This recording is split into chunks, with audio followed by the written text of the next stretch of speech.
Chers collègues de la communauté universitaire et membres du grand public, je vous souhaite la bienvenue à cette première conférence soulignant le 40e anniversaire de l'Université du Québec en Outaouais. Je tiens à préciser que cette rencontre sera enregistrée en vue d'une publication sur le site web de l'UQO. Le professeur Pierre Parizeau-Legault aura le plaisir d'ouvrir cette série de conférences en tant que représentant de l'UQO, campus de Saint-Jérôme. D'ailleurs, rappelons que ce campus au cœur des Laurentides a franchi le cap des 10 ans en 2020. Alors, je me présente Véronique Leblanc et c'est à titre d'agente d'information et de recrutement que j'ai le privilège d'être avec vous pour animer cette activité permettant de mettre en valeur le savoir, les découvertes et l'innovation de l'UQO. En cette période, avec une demande sans précédent pour des services en santé mentale à la suite de 2 années de pandémie qui ont mis les nerfs des Québécois à rude épreuve, et particulièrement en cette journée belle cause pour la cause, notre conférencier vous invitera à en apprendre davantage sur l'importance des pratiques de soutien et d'accompagnement pour améliorer l'accessibilité, la qualité et la continuité des services en santé mentale au Québec. Précisons que cette conférence sera suivie d'une période de questions. Et pour discuter de ce dossier d'actualité, nous avons le privilège d'accueillir M. Pierre Parizeau-Legault, professeur et chercheur au département des sciences infirmières à l'UQO. Ses recherches portent sur les interventions de soutien et d'accompagnement, sur la gestion du risque et sur l'adaptabilité des pratiques d'intervention en santé mentale. Il enseigne la psychiatrie, l'intervention en situation de crise et l'éthique clinique aux futures infirmières et infirmiers praticiens spécialisés. Il agit à titre de directeur scientifique du laboratoire de recherche sociale sur la santé, les déviances et les contraintes, ainsi que de l'unité de recherche et d'enseignement en éthique clinique, qui est rattachée à la chaire de recherche UNESCO en bioéthique. Enfin, grâce à son expertise en santé mentale, il a été conseiller au scénario pour la série télévisée Mon Fils, diffusée au réseau TVA. D'ailleurs, à ce sujet, l'UQO Campus de Saint-Jérôme avait organisé une activité style table ronde avec l'auteur de cette série, des intervenants en santé mentale du milieu et bien sûr le professeur Parizeau-Legault. Un événement marquant, non seulement par la richesse des interventions, mais aussi par la période, puisque l'activité s'est déroulée lors de la journée du 12 mars 2020, alors qu'on annonçait le début du confinement. Alors, espérons que cet événement aujourd'hui portant aussi sur la santé mentale marquera un moment porteur de meilleures nouvelles. Terminons cette présentation en abordant brièvement les passions. Outre toutes ces nombreuses occupations professionnelles et sans doute pour alimenter une saine santé mentale, Pierre Parizeau-Legault adore aussi marcher dans les montagnes avec son chien Yeti et cuisiner pour ses proches. C'est donc un honneur pour nous de recevoir ce professeur-chercheur dévoué et impliqué. Alors, sans plus tarder, je cède la parole à M. Pierre Parizeau-Legault. Merci beaucoup, Véronique. Merci à tous et à toutes d'être présents aujourd'hui. J'ai été étonné, puis je suis particulièrement stressé en voyant le nombre de personnes aujourd'hui. Puis c'est vraiment un privilège pour moi d'ouvrir ces célébrations-là et de parler aussi un peu plus des travaux.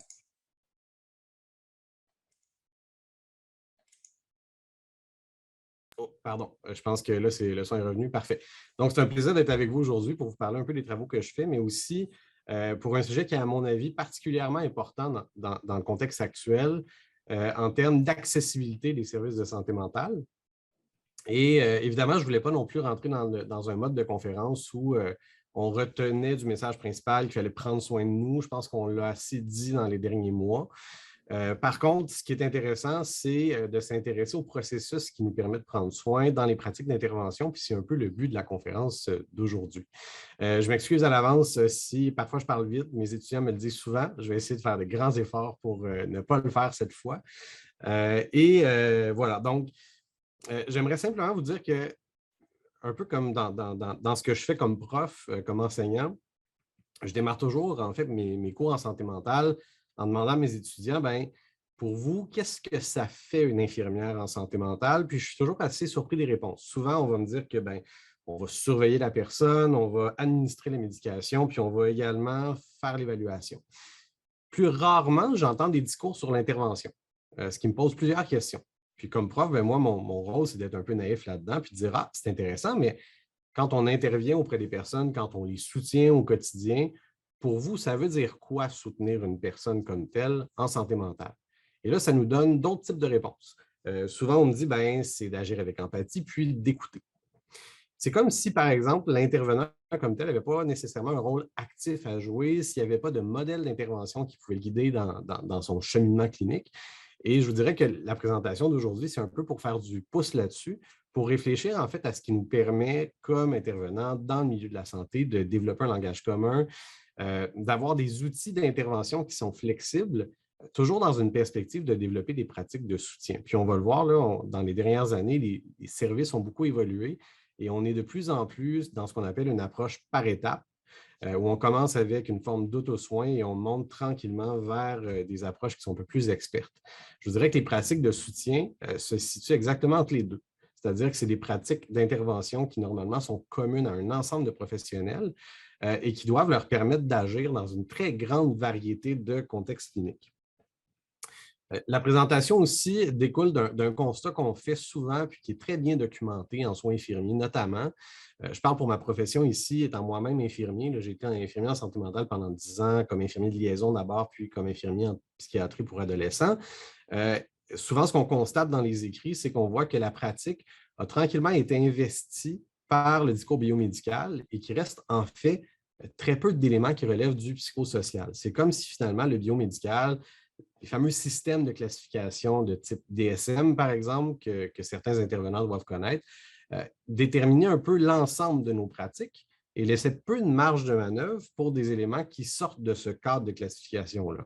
Et encore aujourd'hui, ce qu'on essaie de faire dans la prochaine, là, je vois qu'il reste un peu moins de 45 minutes, fait que je vais commencer à y aller. Donc, ce qu'on essaie de faire aujourd'hui, c'est un peu de détailler ça, de voir quelle marge de manœuvre est possible, quel type d'interventions peuvent être pensées, réfléchies, et comment finalement on peut avoir un modèle d'intervention qui est adapté à l'organisation actuelle des services et qui permette malgré tout, malgré également les contraintes, aux intervenants d'agir.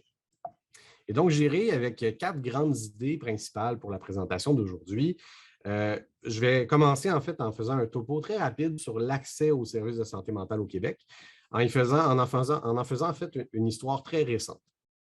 Donc, je ne partirai pas de la désinstitutionnalisation comme c'est l'habitude de le faire. Je vais plutôt partir, en fait, des modifications qui ont été apportées dans les 10, 15, 20 dernières années à l'organisation des soins et services au Québec et qui a eu une influence d'ailleurs sur la morphologie des pratiques d'intervention. Ensuite de ça, ce que j'aimerais aborder, c'est plus tous les enjeux qui relèvent des pratiques d'accompagnement, de soutien, de réadaptation. Ce sont donc des pratiques qui ne constituent pas de la psychothérapie, mais qui s'apparentent à et qui s'appuient sur des modèles qui sont issus de différents champs d'intervention, que ce soit donc de la psychologie, de la psychoéducation, du travail social et compagnie. Évidemment, à l'intérieur de ces modèles-là, ce qu'on retrouve, c'est ce qu'on appelle les facteurs communs et les éléments communs qu'on va également distinguer. Et on discutera finalement de leurs implications pour le développement des pratiques d'intervention. Et donc, si on fait une histoire récente de l'évolution des pratiques d'intervention au Québec, on voit qu'en 2012, il y a un projet phare qui est mis en vigueur et qui rentre en vigueur. En fait, c'est le fameux projet de loi numéro 21 qui va réserver le titre de psychothérapeute à certains professionnels de la santé qui sont désignés, tout en précisant les normes de formation et puis les normes de formation pratique et théorique qui vont être associées. Ce règlement-là va aussi préciser les interventions qui ne sont pas considérées comme de la psychothérapie. Et ce qui est intéressant ici, c'est qu'on voit que dans ce règlement-là, les interventions de soutien sont formalisées. Elles ne sont pas nécessairement détaillées, ce n'est pas l'objectif du règlement, mais on vient quand même reconnaître que les interventions de soutien, d'accompagnement, de réadaptation et certaines autres interventions font partie de l'arsenal thérapeutique ou des outils thérapeutiques des intervenants, même si ces intervenants ne pratiquent pas nécessairement la psychothérapie.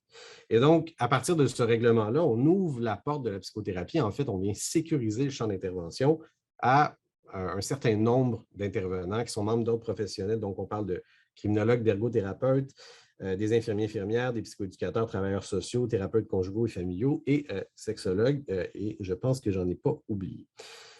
On voit également que dans les récentes années, on a fait le constat malheureux que malgré la plus récente réforme du réseau de la santé et des services sociaux, l'accès aux services de santé mentale, c'est toujours problématique. Donc, malgré les tentatives de réformer le réseau, on voit que ce champ-là d'intervention, il y a toujours une très grande difficulté d'accès et je vous montrerai des chiffres à l'appui de ça dans les prochaines diapositives.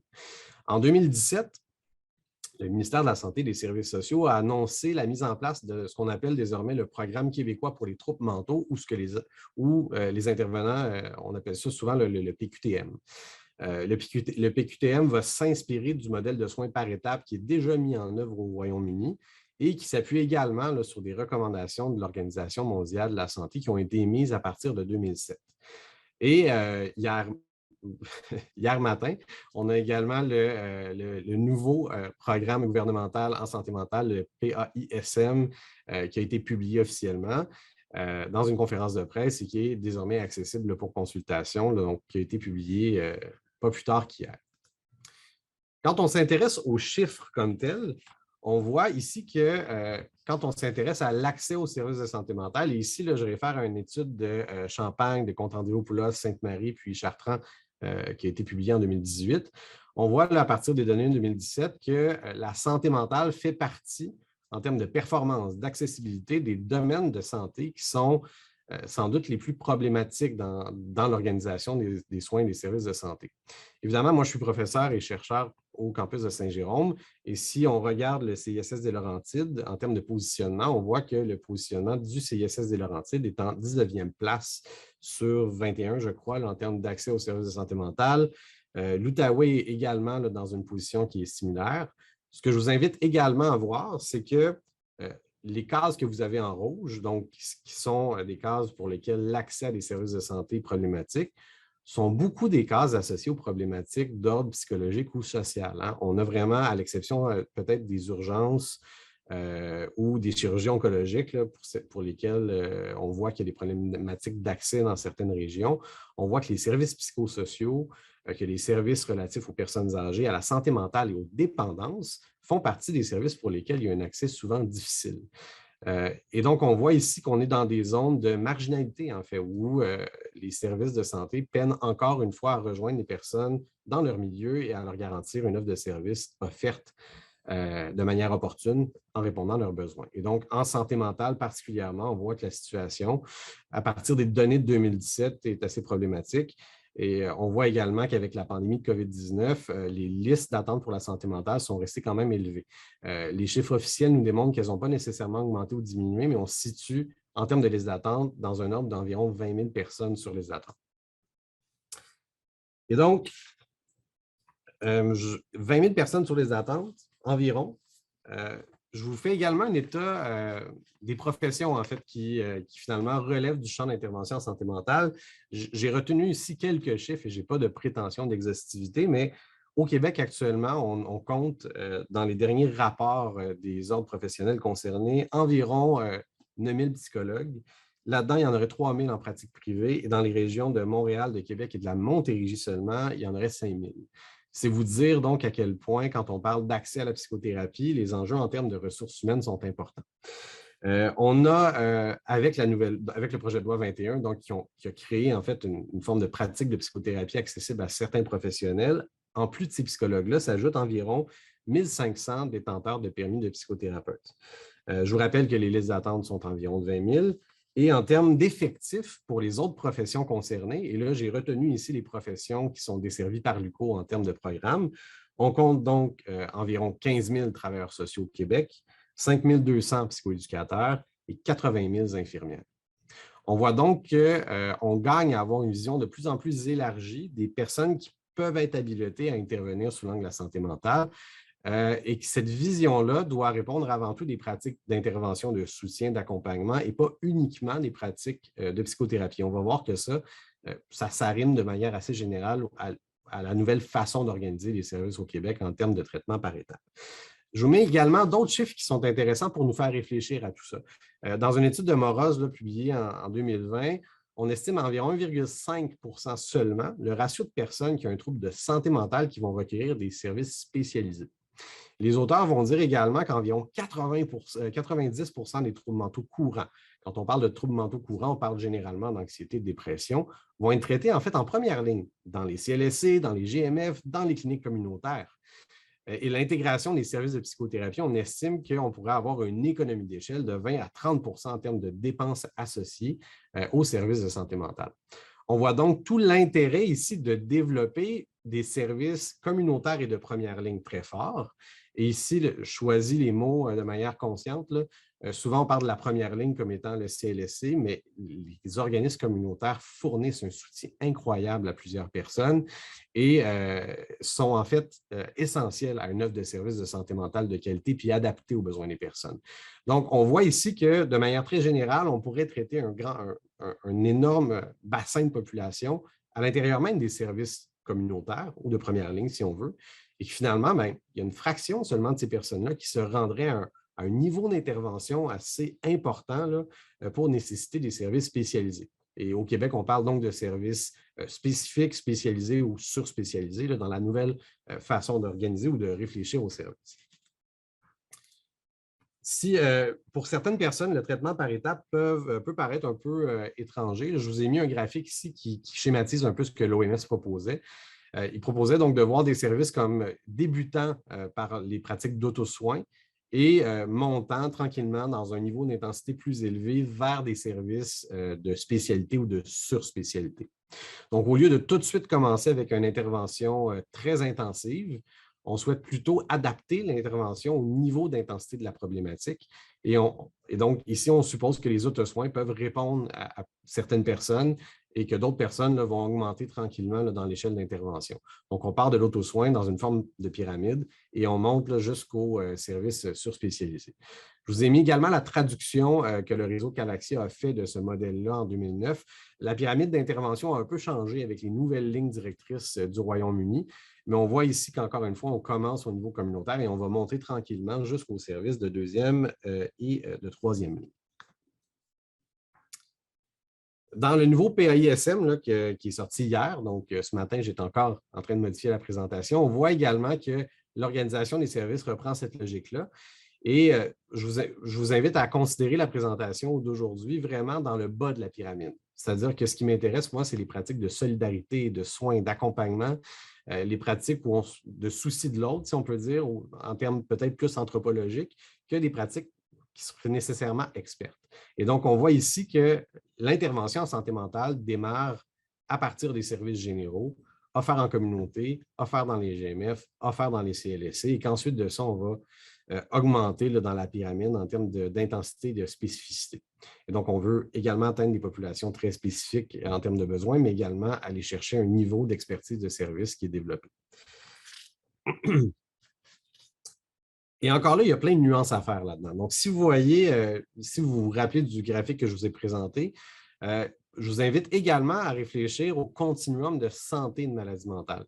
C'est-à-dire qu'un trouble de santé mentale ou un trouble mental n'est pas, c'est pas la seule chose à considérer. Je vous donne des exemples. Si vous souffrez, par exemple, de préoccupation dans votre travail, ça ne veut pas nécessairement dire que vous avez un trouble anxieux. Si vous avez une perte d'espoir, ça ne veut pas nécessairement dire que vous avez, par exemple, un trouble dépressif au sens du DSM comme tel. Et donc, il faut faire une différence entre la phénoménologie, si on veut dire, du bien-être, puis ce qu'on reconnaît comme étant un trouble en termes de classification. Et donc, encore ici, il y a une forme de continuum. On souhaite pouvoir intervenir à la fois sur les personnes qui présentent des problématiques ponctuelles et à la fois sur des personnes qui présentent des troubles un peu plus chroniques ou ce qu'on appelle graves et persistants. Et donc, ce continuum-là vient encore une fois réaffirmer l'importance d'avoir des pratiques qui sont capables de varier en termes d'intensité, en partant toujours des autosoins et en montant dans l'objet de la présentation d'aujourd'hui sur les pratiques de soutien et d'accompagnement. Donc, on voit que la santé mentale ici, c'est vraiment un état de bien-être complet qui ne consiste pas, selon l'OMS, en l'absence de trouble mental. Et à l'opposé, le trouble mental, c'est défini comme un ensemble anormal de pensées, de perceptions, d'émotions, de comportements et de relations avec autrui qui entraîne là, ici une détresse importante puis une altération du fonctionnement de la personne. Et entre les deux, on retrouve souvent des problématiques de santé mentale. Ce sont donc des problèmes qui sont ponctuels, situationnels, dynamiques et qui peuvent à la fois faire l'objet d'interventions préventives. On veut éviter que la problématique se transforme en trouble. Et on peut également, on veut également faire une forme d'éducation psychologique à la personne pour favoriser l'exercice de son autonomie pleine et entière. Et on voit donc que les problématiques de santé mentale se diffèrent des troubles parce qu'on appelle ça des problématiques subcliniques. C'est circonstanciel, de courte durée. Ça peut provoquer une interférence au regard du bien-être de la personne, mais avec des interventions appropriées, la personne peut se rétablir assez rapidement. alors que dans le trouble mental, on a une intensité d'intervention plus élevée. Et donc, ces différences-là sont importantes à faire parce qu'en termes d'organisation des services, et moi, souvent, je l'ai entendu dans mes cours, je l'ai également vécu comme utilisateur de services moi-même, hein, dès que vous avez un problème de santé mentale, on sent qu'il y a un peu un discours de pas dans ma cour. C'est-à-dire que, du moment que ça touche à la santé mentale, on va transférer un service de santé mentale. Alors que, comme je l'ai dit, la majorité des problèmes de santé mentale courants peuvent se traiter en communauté. Il y a donc nécessité d'habileter les professionnels de la santé, pas seulement en santé mentale, mais dans les services généraux, à mieux intervenir pour soutenir la personne sans nécessairement toujours associer la santé mentale à la psychiatrie, ce qui est, à mon avis, assez stigmatisant, puis qui n'est pas représentatif de la réalité de l'intervention aujourd'hui. On souhaite intervenir sur des conditions qui relèvent de préoccupations générales, de problèmes de santé mentale et de troubles, mais de confiner toujours la santé mentale à une question de service spécialisé risque de nous amener rapidement dans un cul-de-sac en termes d'accès aux services. Et donc, je reprends ici le Conseil supérieur de la santé de la Belgique qui a dit quelque chose de super intéressant sur l'utilisation des systèmes de classification des troubles mentaux. Ce qu'on utilise au Québec, c'est le DSM-5. Et d'ailleurs, la nouvelle version du DSM ou la version transitoire là, va paraître en mars prochain. Et ce que le Conseil supérieur de la santé dit, c'est qu'on conseille de considérer les troubles comme des troubles interactifs qui témoignent d'une lutte entre la personne et son contexte, ses difficultés de vie, qui témoignent aussi du fait que la personne peut être confrontée à des défis à partir de son contexte d'ordre relationnel, en termes de conditions sociales et de mœurs culturelles. Les plaintes, les troubles psychiques sont en outre souvent le reflet d'une lutte avec des incertitudes existentielles typiques. Ces composants constituent donc un ensemble qui est dans une forme d'interdépendance systémique. Ce que ça veut dire ici, c'est qu'un trouble comme tel, ce n'est pas seulement une question individuelle, c'est une question de société. Que le trouble, dans son expression, dans le fait qu'il peut être amplifié ou diminué, va aussi dépendre du contexte de vie de la personne, des circonstances. Et je pense que c'est ici que les pratiques de soutien peuvent intervenir et être particulièrement utiles, toujours dans une optique d'adaptabilité de l'intervention. Donc, ici, on ne vient pas nier la présence d'un trouble, on vient plutôt identifier la source des troubles comme étant aussi systémique qu'elle peut être individuelle et que le soutien peut donc viser les situations de mal-être ou d'atteinte au bien-être qui sont ponctuelles et dans une perspective très dynamique. Et donc, ça nous incite à réfléchir à l'intervention dans une autre forme de continuum, c'est-à-dire qu'à la base, on souhaite évidemment soutenir l'autonomisation des personnes en mobilisant un ensemble d'activités, de stratégies d'intervention qui vont vraiment veiller au maintien ou au renforcement de l'autonomie à l'égard de la personne et de sa propre situation. Ici, on réfère souvent aux autosoins qui peuvent être assistés ou non assistés et également à l'éducation psychologique à propos de ce que la personne vit. Donc, il y a déjà ici une forme d'intervention très intéressante à considérer. Si on monte un peu plus loin dans le continuum, on voit que possiblement que dans certaines situations de personnes, des interventions d'autonomisation ne seront pas suffisantes. Et c'est là que les interventions de soutien gagnent à être mieux reconnues, mises en place et intégrées au service courant parce que sinon, on risque d'entretenir un trou de service. C'est que d'un côté, on n'aura que des interventions d'autosoins et de l'autre côté, on n'aura que des interventions expertes en fait en termes de psychothérapie ou d'intervention médicale. Et donc, la zone de soutien ici, c'est vraiment une forme de mobilisation d'un ensemble d'activités, de stratégies d'intervention thérapeutique qui vont accompagner la personne dans la gestion puis dans la résolution de ses difficultés. On peut, par exemple, référer à la résolution de problèmes ou à l'identification de solutions avec la personne. Et donc, ici, on est vraiment dans une approche pragmatique de l'intervention où on va accompagner la personne. Il peut s'agir, par exemple, d'une question d'affirmation de soi ou, je l'ai dit, de résolution de problèmes là, qui s'inscrit dans le quotidien de ce que la personne vit.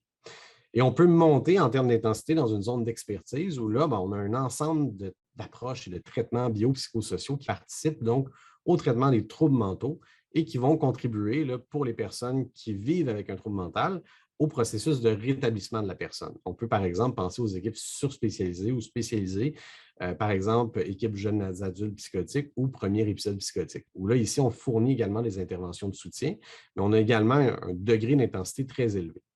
On voit donc que les interventions de soutien qui se situent dans le milieu, c'est un peu un lien entre l'autonomisation puis la zone d'expertise. C'est-à-dire que l'intervention de soutien permet un accompagnement adapté de la personne dans ces sphères-là. On peut en rester aux zones de soutien si, par exemple, la personne vit un problème ponctuel, La personne peut nécessiter un soutien de plus haute intensité aussi, puis on peut l'accompagner dans une zone peut-être plus élevée en termes de soins. Ou au contraire, on peut revenir à des interventions de basse intensité qui permettent de soutenir la personne dans son autonomie. Et donc, dans le règlement sur le permis de psychothérapeute, on identifie plusieurs interventions qui peuvent être apparentées à la psychothérapie, mais qui constituent des interventions de soutien. On a le soutien comme tel, où on vise la consolidation des acquis selon les forces et selon les ressources de la personne, l'acquisition de stratégies d'adaptation. On a également l'accompagnement qui se décline comme une offre de soutien à la personne par des rencontres qui lui permettent de s'exprimer sur ses propres difficultés. On a la réadaptation, où ici, on invite, on essaie de faire en sorte que la personne puisse composer avec la maladie, développer ses habiletés en vue d'un rétablissement. Et on a, comme je l'ai dit tantôt, l'éducation psychologique, où là, on va enseigner à la personne des connaissances et lui permettre d'acquérir des habiletés qui sont spécifiques au maintien de l'autonomie. Et on voit donc ici, encore une fois, que ces adaptations-là, que ces interventions-là, peuvent s'adapter à différents contextes d'intervention. Souvent, quand on parle, par exemple, de réadaptation, on va être vraiment dans une intervention de haute intensité chez les personnes qui vivent avec un trouble de santé mentale, alors que quand on parle de soutien, d'accompagnement, on est plus dans l'ordre des problématiques de santé mentale. L'éducation psychologique, souvent, est associée à la zone d'autonomisation de la personne. Par contre, comme je l'ai dit dans la dernière diapositive, ces interventions-là peuvent se placer sur le continuum de soins, être adaptées à la personne, à l'un ou l'autre des spectres de l'intervention, que l'on parle d'une intervention de forte ou de basse intensité. On peut également faire une mise au point sur les fameux autosoins. Les autosoins ont suscité un débat dans les dernières années qui est important parce qu'on craignait en fait que les autosoins soient un peu instrumentalisés, deviennent un peu le prétexte pour ne pas investir dans d'autres services de santé mentale qui seraient peut-être plus relationnels. On craignait donc que l'autosoin se limite on prend souvent la caricature de transmettre un pamphlet à la personne ou de la référer à un programme là, qui supposément va l'accompagner dans son rétablissement. Il faut savoir que les autosoins, c'est encore une pratique qui est en développement. Il y a beaucoup de recherches qui est faite là-dessus, mais on a encore un degré de preuve incertain pour certaines dimensions qui sont associées aux autosoins. D'un côté, on voit qu'il y a un nombre grandissant de programmes d'autosoins qui sont offerts en ligne. Je nomme ici les plus communs et les plus contemporains. Là, on a Mon plan contre l'anxiété qui a été mis en place récemment par Anxiété Canada. Et on a également tout le portail d'Espace Mieux-être Canada qui, à moins que je me trompe, a été mis en place pendant la pandémie, là, où là, on a des services d'autosoins en termes de santé mentale qui peuvent accompagner la personne dans la prise en charge de son propre rétablissement. Un élément qui est important d'adresser, c'est que les autosoins, ça ne signifie pas un désengagement des professionnels de la santé. Et si c'est le cas, je crois qu'on fait fausse route avec notre conception des autosoins, parce que la santé mentale est une pratique d'intervention qui est fondamentalement relationnelle, qui se base sur un principe de solidarité et d'accompagnement et qui ne peut pas, dans plusieurs cas, se limiter à des autosoins non assistés. Et donc, on voit que plusieurs types d'autosoins vont au contraire nécessiter un engagement soutenu de la part des professionnels de la santé parce que pour déterminer le type de service disponible ou accessible à la personne, ça nécessite d'une part une évaluation et d'autre part un suivi de la personne pour évaluer, déterminer si les interventions sont efficaces. On voit donc que, du moins la façon dont moi je conçois les autosoins, c'est que c'est une pratique qui est importante, qui peut être très utile pour certaines personnes, mais qui ne devrait jamais se substituer en fait à un engagement de la part d'un intervenant en santé mentale, où là, il est possible d'accompagner la personne dans l'autogestion des problématiques de santé mentale qu'elle rencontre. Et donc, on a besoin d'une évaluation complète, d'un suivi. Et à mon avis, les autosoins impliquent donc cette forme d'engagement-là qui est importante, qui réaffirme encore une fois l'importance des professionnels, des interventions de soutien, en fait, dans le quotidien de l'intervention professionnelle en santé mentale. On voit également qu'en termes de degré de preuve scientifique, oui, les applications de santé mentale sur le téléphone intelligent, par exemple, sont prometteuses, mais on voit qu'il y a plusieurs choses qui sont proposées. Ce ne sont pas tous des applications qui sont appuyées par des données scientifiques. Donc, souvent, les applications vont être un peu vendues là, sur j'allais dire le App Store, là, mais sur les plateformes de vente d'applications comme étant appuyées par les données probantes. Il y a plusieurs études qui démontrent qu'en fait, là, c'est beaucoup des stratégies marketing, mais qu'il y a une évaluation qui doit être faite là, de chaque application au cas par cas. Donc oui, il y a des éléments prometteurs dans l'accompagnement qui est disponible à partir des applications sur téléphone intelligent ou sur tablette, par exemple, mais elles doivent faire l'objet d'un choix judicieux parce que, comme on dit par chez nous, toutes les applications ne naissent pas égales. Et donc, là, il y a une forme d'accompagnement, encore une fois, qui est disponible, accessible à la personne et qui doit être là, opérationnalisé par des intervenants en santé mentale. Dans les dernières années aussi, et ça, moi, c'est vraiment un constat que je fais à l'intérieur même des sciences infirmières. On le voit également en travail social, en psychologie aussi. On voit qu'on a accordé beaucoup d'importance aux approches manualisées de la santé mentale. Là, je vais vraiment simplifier au maximum, mais à des étapes très précises dans la trajectoire de soins qui permettraient d'atteindre une grande efficacité de traitement. Donc, on voit que c'est un courant qui est issu là, du mouvement evidence-based qu'on retrouve en médecine, en psychologie, chez nous aussi en sciences infirmières. Ce qu'on voit avec les approches manualisées, c'est qu'il y a plusieurs enjeux concernant leur mise en œuvre. C'est que pour suivre de A à Z l'approche, souvent, ça prend quand même des services qui sont disponibles, du personnel, des ressources humaines, matérielles et financières. Et donc, parfois, ça peut être difficile à mettre en œuvre au quotidien de la pratique et c'est la raison pour laquelle on souhaite en faire une utilisation qui est judicieuse. On voit aussi que dans la façon de les développer, dans certaines approches manualisées, on voit que les enjeux associés, par exemple, les enjeux relationnels, hein, le fait que parfois la personne, il y a des blocages qui arrivent, elle ne souhaite pas nécessairement qu'on la rencontre, il peut y avoir de la résistance, on n'en tient pas nécessairement compte tout le temps, au même titre que les enjeux culturels et systémiques. Par exemple, la personne dans ses relations, dans ses réseaux de soutien et compagnie. Donc, on voit que en manualisant, donc en généralisant une approche, on peut également, et c'est un angle mort sur lequel il faut porter attention, on peut également avoir peut-être un plus grand manque de sensibilité à des dimensions plus culturelles, individuelles ou relationnelles. On voit également qu'en Amérique du Nord, dans l'évolution des approches, et ça a été un peu confirmé par le plan d'action, puis également par le PQTM, on voit que tranquillement, les approches d'inspiration cognitivo-comportementale ont gagné en importance au détriment d'autres types d'approches, notamment les approches psychodynamiques, qui, à un certain moment donné de l'histoire du Québec, étaient quand même assez importantes. Donc, tout ça, qu'est-ce que ça nous dit? Bien, si on ramène la réflexion à des interventions de soutien, c'est qu'on n'est pas ici nécessairement dans une approche manualisée, on est dans une approche qui doit être beaucoup plus éclectique, flexible, et on se doit donc d'identifier les éléments clés de l'intervention de soutien qui vont permettre aux professionnels de la santé, aux intervenants psychosociaux de se sentir habilités dans leurs interventions et de répondre à cette fameuse question que j'ai posée au début de la présentation. Qu'est-ce que ça veut dire soutenir une personne? Et donc, c'est là qu'on parle un peu plus des approches éclectiques qui intègrent en fait une large diversité d'inspirations de modèles et qui répondent un peu à la critique que certaines études récentes font que les approches manualisées ne seraient pas, dans certains cas, supérieures aux approches non manualisées. Donc, on en vient ici à dire un instant, il y a d'autres types d'interventions qui sont possibles. Ça ne contredit pas l'importance des approches manualisées. Ça vient insister en fait sur la complémentarité des approches entre elles. Et dans une perspective de continuité des services, comme je l'évoquais dans les diapositives précédentes, si on s'en tient à un niveau d'expertise élevé pour l'ensemble de la population, alors qu'1,5 % des personnes seulement ont besoin de ressources spécialisées, on risque ici d'avoir des enjeux de complémentarité, de continuité, de qualité des services.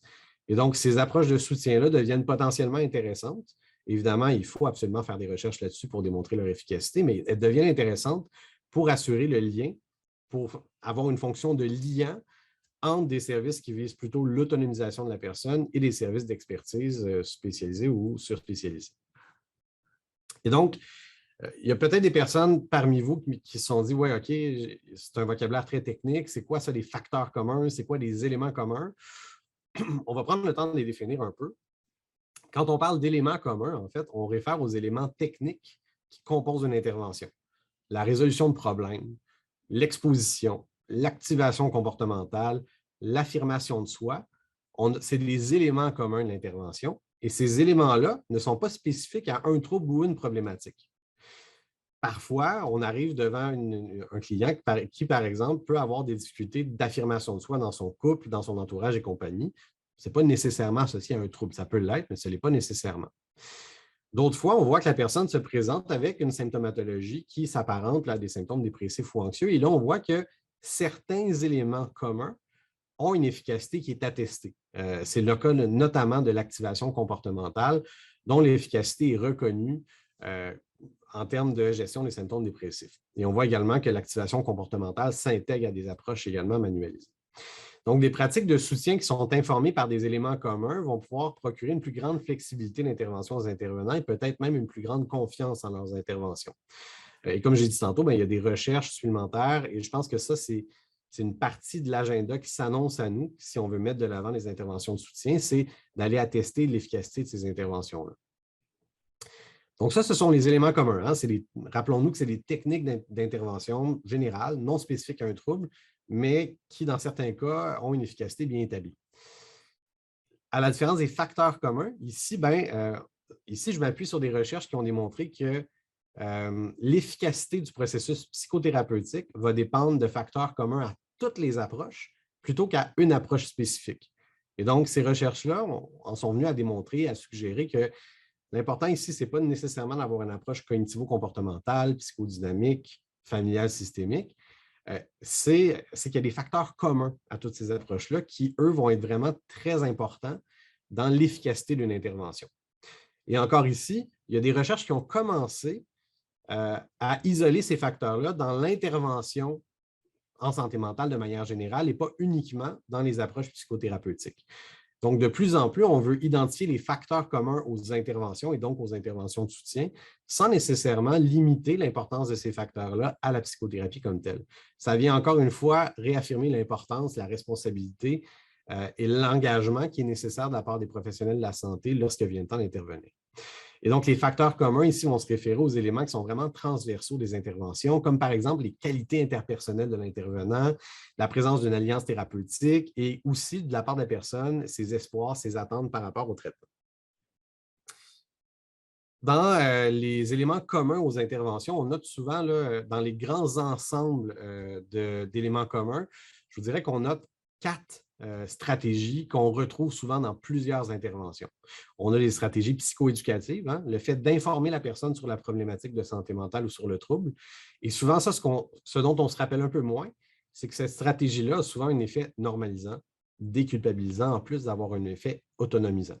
Hein, on rappelle à la personne en l'éduquant qu'elle n'est pas la seule à vivre ça, que ça peut être expliqué par une série de facteurs et souvent, on va ici influencer l'adhésion au traitement également qu'on propose à la personne.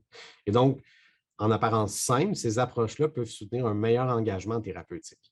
Vous avez également des stratégies comportementales ou cognitives. Les stratégies comportementales, je les ai un peu nommées tantôt. Hein. Quand on parle d'affirmation de soi, on est vraiment dans comment la personne peut agir pour résoudre ses problèmes. Hein, on est dans le ici et maintenant.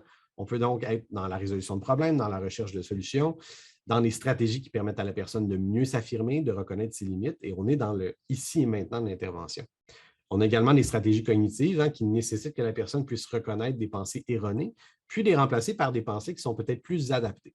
Et on a finalement des stratégies qu'on appelle expérientielles, où là, et puis ici, là, c'est pas, on ne réinvente pas la roue. Je vous invite à réfléchir à vous-même, quand vous avez une journée difficile. Les stratégies expérientielles, souvent, on se dit, comment ça se fait que je me sens tout croche? Et là, on vous invite à réfléchir à votre expérience du moment présent. Qu'est-ce qu'on vit en ce moment? Qu'est-ce qui est important dans ma vie? Sur quoi est-ce que j'ai le contrôle? Et ça, on est dans des stratégies expérientielles. Hein? On s'intéresse à ce que la personne vit en ce moment, pas à ses comportements ni à ce qu'elle pense, mais aux émotions qui vont être vécues et comment la personne arrive à les gérer, à prendre de la distance, puis à faire la part des choses. Donc, quand on s'intéresse aux éléments communs, on voit, et ça, c'est surtout l'inspiration cognitive comportementale, on voit qu'on a 4 grands domaines d'intervention communs qui peuvent favoriser une plus grande interdisciplinarité. Psychoéducatif, comportemental, cognitif, expérientiel. Quant aux facteurs communs, je vous dirais qu'il y en a un nombre très important, mais ce qu'on retient en général, c'est que ce qui est important, c'est la qualité du lien entre l'intervenant et la personne, l'entente commune à propos des objectifs qui sont poursuivis par l'intervention, puis des moyens pour atteindre ces objectifs-là. On voit aussi que l'empathie, la recherche de rétroaction de la part de la personne fait partie également des facteurs communs qui sont importants à considérer. Et donc, ici, on parle vraiment d'une forme d'alliance thérapeutique qui est très importante. C'est aussi un moment dans les facteurs communs où on peut démontrer à la personne puis valider tous les efforts qu'elle fait dans son rétablissement. Je peux vous donner un exemple qui, moi, m'est souvent arrivé en clinique, surtout auprès de la clientèle adolescente. On prescrivait, par exemple, un antidépresseur ou un anxiolytique. Une semaine après, le jeune arrivait en disant « Mon Dieu, c'est efficace, tout marche, j'ai plus de symptômes. » Là, une semaine, c'est rapide pour atteindre une aussi grande efficacité thérapeutique, mais souvent, l'intervention, c'était de dire aux jeunes « Quel effort, toi, tu as fait pour que ça marche? » Plutôt que de mettre ça sur la médication, hein, pour de dire « Ben oui, si ça marche, c'est à cause de la médication. » C'est un peu de décentrer l'intervention et de dire « OK, mais qu'est-ce que tu as fait cette semaine? Ah, tu as atteint tes objectifs. Tu as travaillé sur ce qu'on avait parlé la semaine passée. Puis, soudainement, là, le jeune réalise que non, il y a une part qui lui appartient là-dedans qui est hyper importante. Et donc, ça fait partie des éléments qui sont très relationnels, mais qui s'inscrivent dans le quotidien de l'intervention. C'est des éléments qui sont communs à un ensemble d'interventions et qui s'appuient principalement sur la qualité du lien thérapeutique. Et donc, l'alliance thérapeutique, construire une relation de confiance assez solide pour que quand on en vient dans la phase de travail où là, c'est plus difficile, c'est plus confrontant, cette relation-là peut être maintenue quand même, que la personne reconnaisse ses difficultés puis dise « Ben non, c'est correct, je continue le travail ». Et donc, ici, on est vraiment dans des facteurs qui sont déterminants pour la suite des choses. Normaliser, rassurer, déculpabiliser fait aussi partie de ces éléments-là. Et encore ici, l'objectif, c'est peut-être plus d'aller isoler les facteurs communs des interventions de soutien et d'accompagnement et non uniquement de la psychothérapie. Ce qu'on voit par contre, c'est qu'encore une fois, il y a des sphères d'intervention dans les facteurs communs qui sont importants à prendre en considération. Je vous dirais que l'ensemble de la recherche des dernières années s'est beaucoup orienté vers la dimension qui est interpersonnelle, hein, l'alliance thérapeutique. Par contre, si vous avez une expérience d'intervention dans la salle, vous allez constater comme moi qu'il n'y a pas une personne qui est pareille et que l'adaptation de l'intervention ne se fait pas uniquement dans la sphère interpersonnelle. Ça peut se faire dans la sphère motivationnelle. Hein. Est-ce que la personne est prête à changer des choses qui ne fonctionnent pas ou elle est encore en contemplation? Et donc, on a besoin de l'accompagner là-dedans, mais de travailler avec elle sa motivation. Alors, on n'est pas ici dans l'alliance thérapeutique qui va se construire. On est vraiment dans le travail sur la motivation de la personne. Et donc, ça, c'est un élément qu'on voit là, dans les grands regroupements. C'est vraiment la dimension motivationnelle. Dans certains cas, notamment dans les troubles de santé mentale ou les troubles concomitants santé mentale, toxicomanie, on va adjoindre, par exemple, à l'approche motivationnelle, toute l'approche de réduction des méfaits. Donc, au lieu d'attendre que la personne soit prête à changer, on va l'accompagner là-dedans dans une approche, vraiment, on va chercher à réduire les risques des comportements en attendant que les comportements ou que les dispositions de la personne changent dans sa motivation. On a également une dimension développementale. Encore ici, je vous ramène au constat qu'on fait tous une fois dans notre carrière. Il n'y a rien dans la théorie qui nous prépare à ce qu'on vit dans la pratique. Et donc, on réalise en termes développemental que la personne qui est devant nous, en théorie, ce n'est pas la même personne qu'en pratique. Hein? L'intervention va varier en fonction de l'âge de la personne, de son niveau de développement, du fait qu'elle ait vécu ou non de l'adversité dans sa vie, de la qualité préalable de ses contacts avec les services de santé mentale, par exemple chez les personnes qui ont vécu de la coercition. Ces ensembles de facteurs-là qui s'inscrivent dans la trajectoire de vie de la personne vont moduler l'intervention également. Je m'excuse, Pierre, j'ai une personne qui semble dire qu'on n'entend plus. Est-ce que vous m'entendez, moi, quand je parle? Oui, moi, j'entends. Oui, moi, j'entends okay. toujours. Oui, ça a repris. Est-ce que vous entendez Pierre Parizeau-Legault? Tout est beau? Oui, très bien. OK, parfait. Donc, je ne sais pas. J'entends bien. On va continuer. Merci. Désolée pour cette interruption. Parfait. Donc, pour les dimensions développementales, c'est aussi de contextualiser, d'avoir la capacité de contextualiser l'intervention en fonction de la personne qui est devant nous. Comme je vous disais, on n'intervient pas de la même façon avec un enfant ou un adolescent qu'avec une personne qui vit d'autres transitions dans sa vie, comme par exemple une personne qui vient d'arriver à la retraite et qui là, a du mal à fixer de nouveaux objectifs pour se redéfinir. Et donc, dans les aspects développementaux, on doit aussi tenir compte de ça. Il y a des éléments associés aux transitions de la vie, aux événements ponctuels, et également à là où la personne est dans son développement et ce qu'elle va avoir vécu là, à partir de son enfance en termes d'adversité. On a évidemment les dimensions interpersonnelles, on en a un peu parlé tantôt, et également les dimensions affectives. La dimension affective, s'il y a des intervenants en centre de crise parmi nous, vous allez savoir de quoi je parle. C'est-à-dire que quand la personne arrive devant nous en crise, on est dans une forme d'intervention affective. Hein? On veut donner de l'espoir, on veut désamorcer la crise.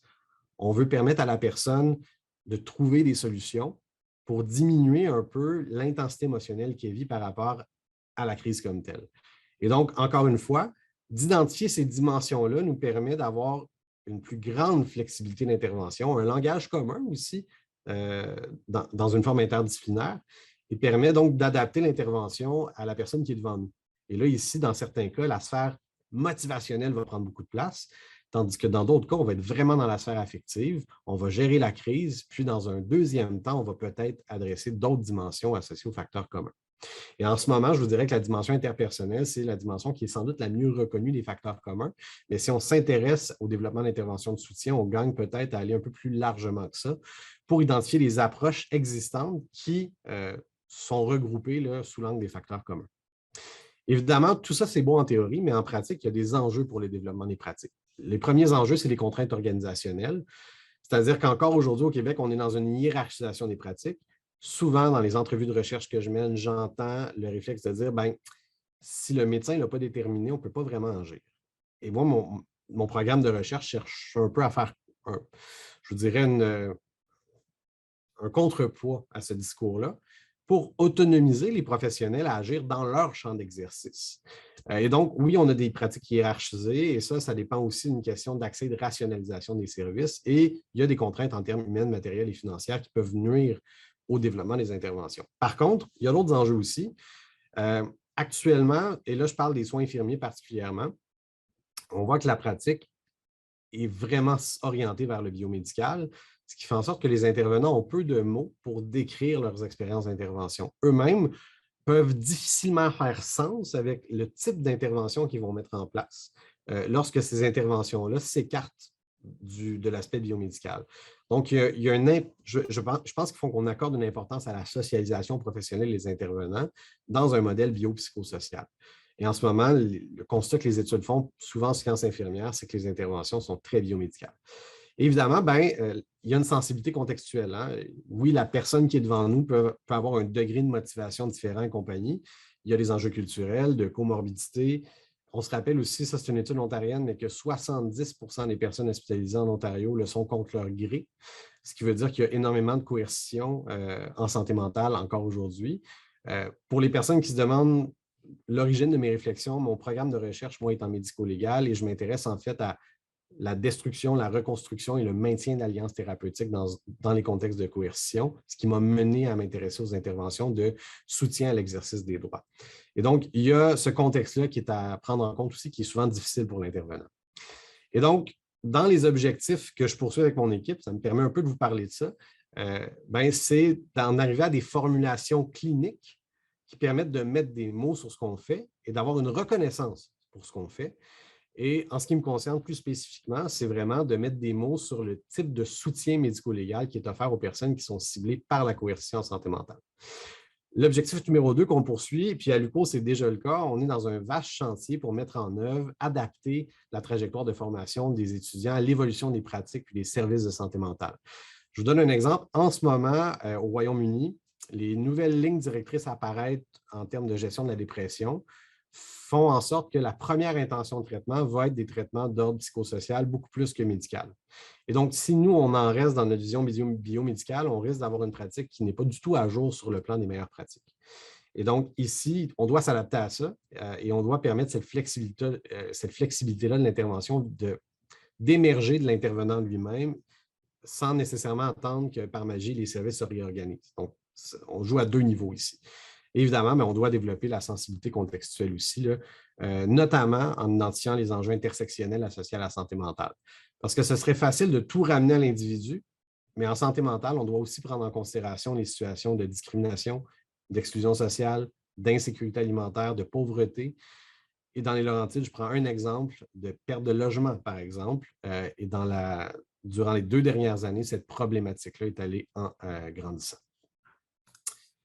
Et donc, je nous invite donc à réfléchir à une forme de pratique de soutien qui va vraiment assurer une plus grande flexibilité des programmes puis des services, mais qui pourrait aussi contribuer à leur continuité, s'assurer que la personne reçoive le bon service dans la bonne intensité au bon moment.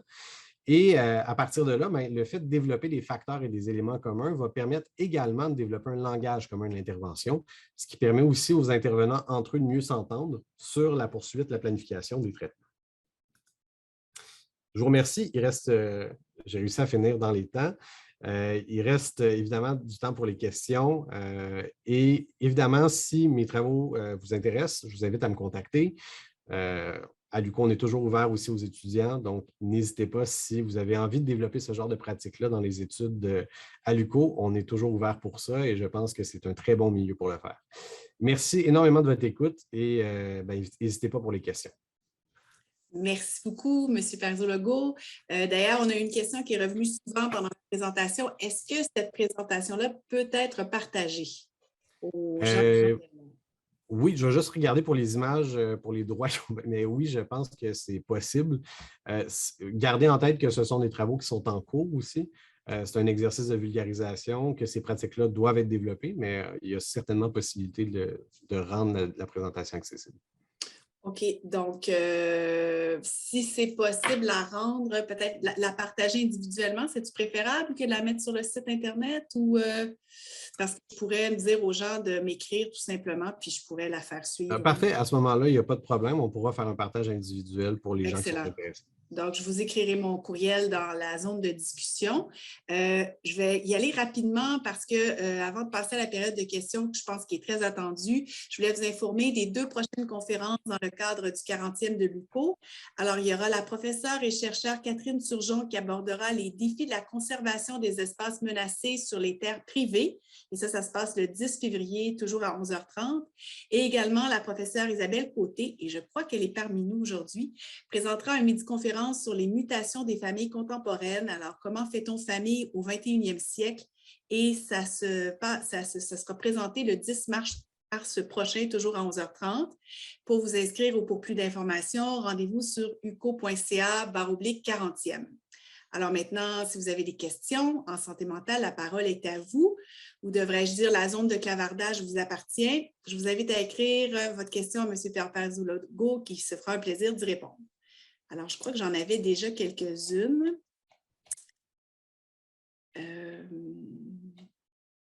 Là, il y a vraiment beaucoup de mots de gens qui ont adoré la présentation. On pourra regarder ça après. J'y arrive. Donc, les soins par des pères aidants, comme la sur la résilience par les pères aidants de Mme Rachel Thibault, serait dans quelle catégorie selon ce qui a été présenté?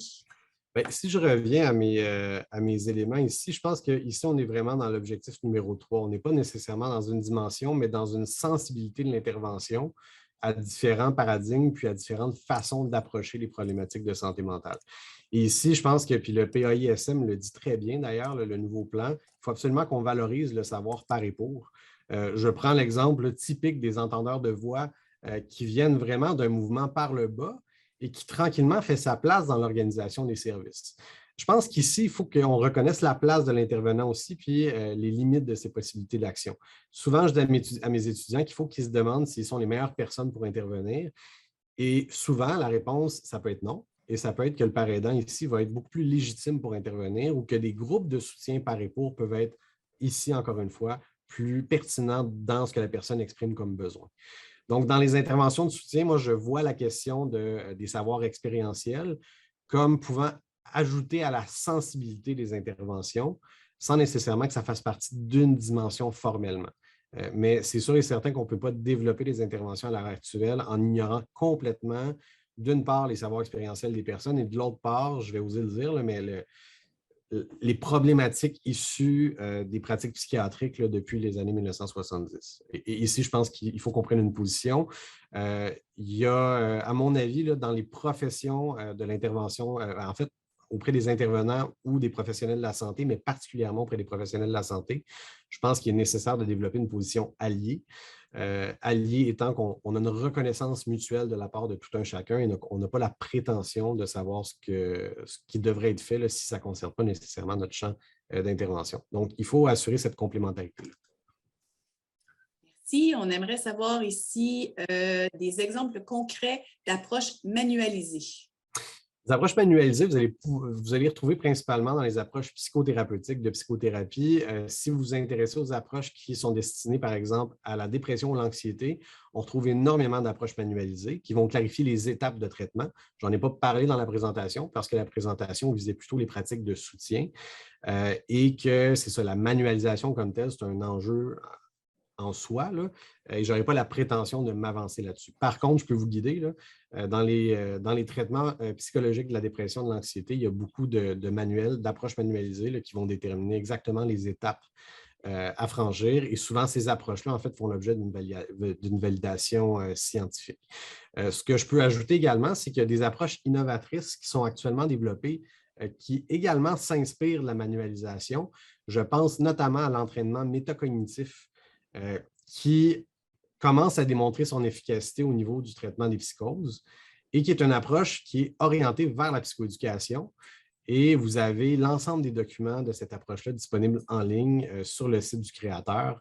Et ça, c'est une des approches en émergence qui est très manualisée. Là. Il y a des étapes très précises qui a fait l'objet d'une validation et qui récemment là, a fait également l'objet de discussions dans les soins infirmiers. On estime qu'une infirmière pourrait facilement implanter l'approche dans son milieu si elle est bien formée pour le faire.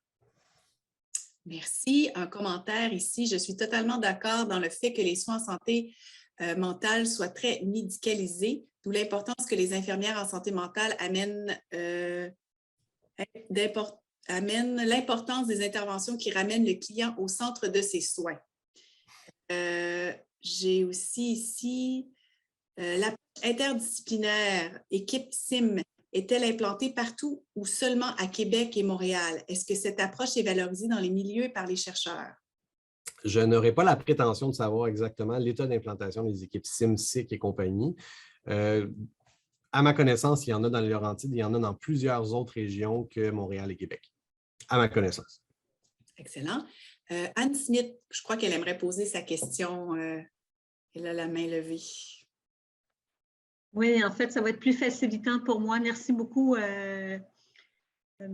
Parizeau-Legault. J'ai beaucoup apprécié, mais je suis très préoccupée, entre autres, cette semaine. Moi, j'enseigne en santé communautaire et puis j'avais 2 questions. La première, c'est dans l'actualisation du cursus de formation bachelier en soins infirmiers. Est-ce qu'il y a une préoccupation d'intégrer de façon transversale dans les cours, particulièrement biomédicaux, toute la notion de soutien, d'autogestion par rapport au stress, à l'anxiété, donc santé mentale? Première question. Voulez-vous que je pose tout de suite la deuxième question? Ou... Allez-y. OK, deuxième. Cette semaine, on en discutait, c'est un cours en santé communautaire, puis les étudiants me disaient, écoute, dans nos activités professionnelles, surtout dans le contexte dans lequel on est actuellement, elle relatait qu'effectivement, elles n'ont pas le temps de bien évaluer. Et aussi, c'est qu'elle va avoir tendance, puis ça, vous l'avez mentionné tout à l'heure, c'est qu'elle manque d'outils ou de confiance pour pouvoir soutenir ou en tout cas accompagner les gens dans un contexte de santé mentale. Fait que c'était mes 2 points. Merci. Pour le premier point, en fait, je vais parler pour nous à l'UQO, en sciences infirmières. Nous, c'est notre préoccupation principale en termes de cours de santé mentale. On veut absolument élargir le cursus de formation pour avoir une approche biopsychosociale, pour faire une intégration aussi des pratiques qu'on appelle plus alternatives, comme par exemple qu'on sensibilise les étudiants à la gestion autonome de la médication, à des éléments comme ça qui nous viennent du communautaire et qui peuvent être, en fait, qui peuvent faire l'objet d'intervention de la part du communautaire dans nos cours. Et de plus en plus, je crois que comme enseignant, on doit s'ouvrir à ces perspectives-là. Parce que l'intervention en santé mentale, ça a changé énormément dans les 30 dernières années. Il faut que les cursus de formation suivent. Le deuxième point, je suis d'accord avec vous, je n'ai pas la prétention d'offrir une solution. En santé mentale, dans les recherches que je fais, j'ai le même constat que vous. On limite actuellement les infirmières à leur rôle très technique d'utilisation de mesures de contrainte. Et ce que plusieurs d'entre elles nous disent, c'est qu'elles n'ont même pas le temps d'entrer en relation. Et ça, c'est un préalable pour finalement formuler des interventions de soutien. Il y a, je pense qu'ici, il y a un enjeu d'organisation des services, de visibilité du travail de soins, qui est un travail très invisible, qui est bien documenté, là, il est très peu reconnu, et également un travail des infirmières elles-mêmes là, en termes d'autonomie professionnelle, d'aller chercher ces approches-là, de les rendre vivantes au quotidien de leur pratique et de continuer de s'informer. Je n'ai pas la prétention que le système actuel, c'est un idéal là, qui permettrait de faire ça. Par contre, je pense qu'il y a des voies de solutions possibles en termes d'organisation des services et que le nouveau PQTM peut donner matière à ça si on l'investit, si on se l'approprie en fait comme intervenant. Mais on ne doit pas limiter notre conception du PQTM à des autosoins ou de la psychothérapie. Il y a un entre-deux et je pense que les infirmières sont dans cet entre-deux-là du fait qu'elles sont 80 000 au Québec et présentes dans absolument tous les services. Merci. Un autre commentaire et une petite précision ici sur une autre question. Alors, belle présentation et vraiment d'actualité. Le PQ-PTM demande une décristallisation des différentes pratiques actuelles de nos intervenants, mais est tellement bénéfique pour nos clients. Oui, CIM et CIV et PIPEP sont présents dans les Laurentides. Exact. Mais j'insiste sur la préoccupation. Il ne faut pas voir le mon Dieu, pardon, on est à la fin de la conférence. Il ne faut pas voir le PQ-PTM comme étant, se limitant en fait à des aspects techniques. Là, il y a vraiment un engagement qui est nécessaire de la part des intervenants et je pense que ça ouvre la voie en fait à un meilleur investissement des pratiques. Là. On a un autre commentaire ici. Il faudrait davantage d'intervenants disponibles en première ligne CLSC pour les interventions de soutien parce qu'à l'interne, hospitalier, j'imagine, c'est assez difficile à faire. Absolument. C'est là où, quand je parlais des facteurs communs, des éléments communs, c'est là où il y a une complémentarité d'approche qui est nécessaire. C'est-à-dire que si vous êtes à l'interne, vous êtes vraiment dans une approche affective de gestion de crise, par exemple, et peut-être un peu moins centré sur les autres éléments. Donc, il faut voir vraiment la proposition d'aujourd'hui comme étant dynamique. Et il y a des éléments là-dedans qui peuvent se retrouver plus dans un domaine comme dans l'autre. Par contre, à l'interne, je reprends l'exemple de l'entraînement métacognitif. On a des études en ce moment qui ont évalué sa faisabilité sur un département et qui sont très prometteuses pour l'implantation d'interventions de soutien à l'interne, alors que ces interventions-là, initialement, étaient développées là, dans la communauté. Donc, c'est peut-être une petite parenthèse, mais il y a quand même des voies d'action possibles qui commencent à être bien explorées par la recherche puis qui vont sans doute continuer de l'être là, dans les prochaines années. Mais je suis d'accord avec vous, là, la crise est la crise. Il y a des facteurs qui sont facilitants et contraignants à l'intervention. À celles et ceux que ça intéresse, Isabelle ici a partagé dans la zone de discussion un lien de Rachel Thibault, PAMQ, pour instaurer un groupe dans le milieu 2020. Donc, à voir.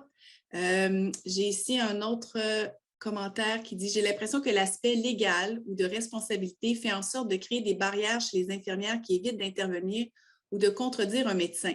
Ne voulant pas avoir la responsabilité si une décision qui est prise crée un préjudice au patient. Par exemple, contredire un médecin sur l'instauration d'une garde préventive. » Oui, là-dessus, je pense que les gens oublient souvent que les systèmes de santé sont des systèmes qui sont turbulents où les gens ne s'entendent pas toujours. C'est normal de ne pas s'entendre et la raison pour laquelle on est formé, c'est d'avoir un jugement sur une situation donnée. Ce jugement-là peut varier d'intervenant selon la posture d'intervention. En ce moment, au Québec, 80 000 infirmières et en moyenne, 50% de leur champ de pratique est exploité. Là, en ce moment, on est dans une perte de ressources ici. Là. Si on est seulement capable d'exploiter 50% du champ de pratique et d'exercice des gens qu'on forme, je pense qu'il y a lieu de se poser ce type de questions-là. Sur les éléments médico-légaux, je suis d'accord, je pense que ça peut amener des contraintes, mais il faut aussi qu'on s'interroge à l'usage qu'on en fait. Je prends l'exemple de la confidentialité. Par contre, on a souvent la confidentialité, c'est vu comme une limite à l'intervention. Quand on prend le temps d'interroger les intervenants, on peut voir aussi que cet élément-là, très médico-légal, peut être négocié par les professionnels de la santé, peut être adressé à la personne elle-même qui peut décider de à qui elle transmet l'information et compagnie. C'est un exemple, là, mais il faut voir ces normes-là comme devant être... il faut que les intervenants se les approprient pour qu'elles soient vivantes. Et donc, il y a une résistance qui est possible ici. Là. Moi, je n'ai pas la vision que ces normes-là déterminent l'intervention. Elles la balisent, elles l'organisent, mais il y a un jugement que l'intervenant doit poser. Excellent, merci. Je crois que ça fait le tour de nos questions, à moins qu'il y en ait une dernière avant que vous preniez le temps de prendre une bouchée pour commencer votre après-midi. C'est bon, je pense. Alors, merci beaucoup de votre participation. Merci encore, Pierre Parizeau-Legault, de cette présentation très enrichissante, très d'actualité. Et au plaisir de vous accueillir aux 2 prochaines conférences, les 10 février et 10 mars prochains. Merci.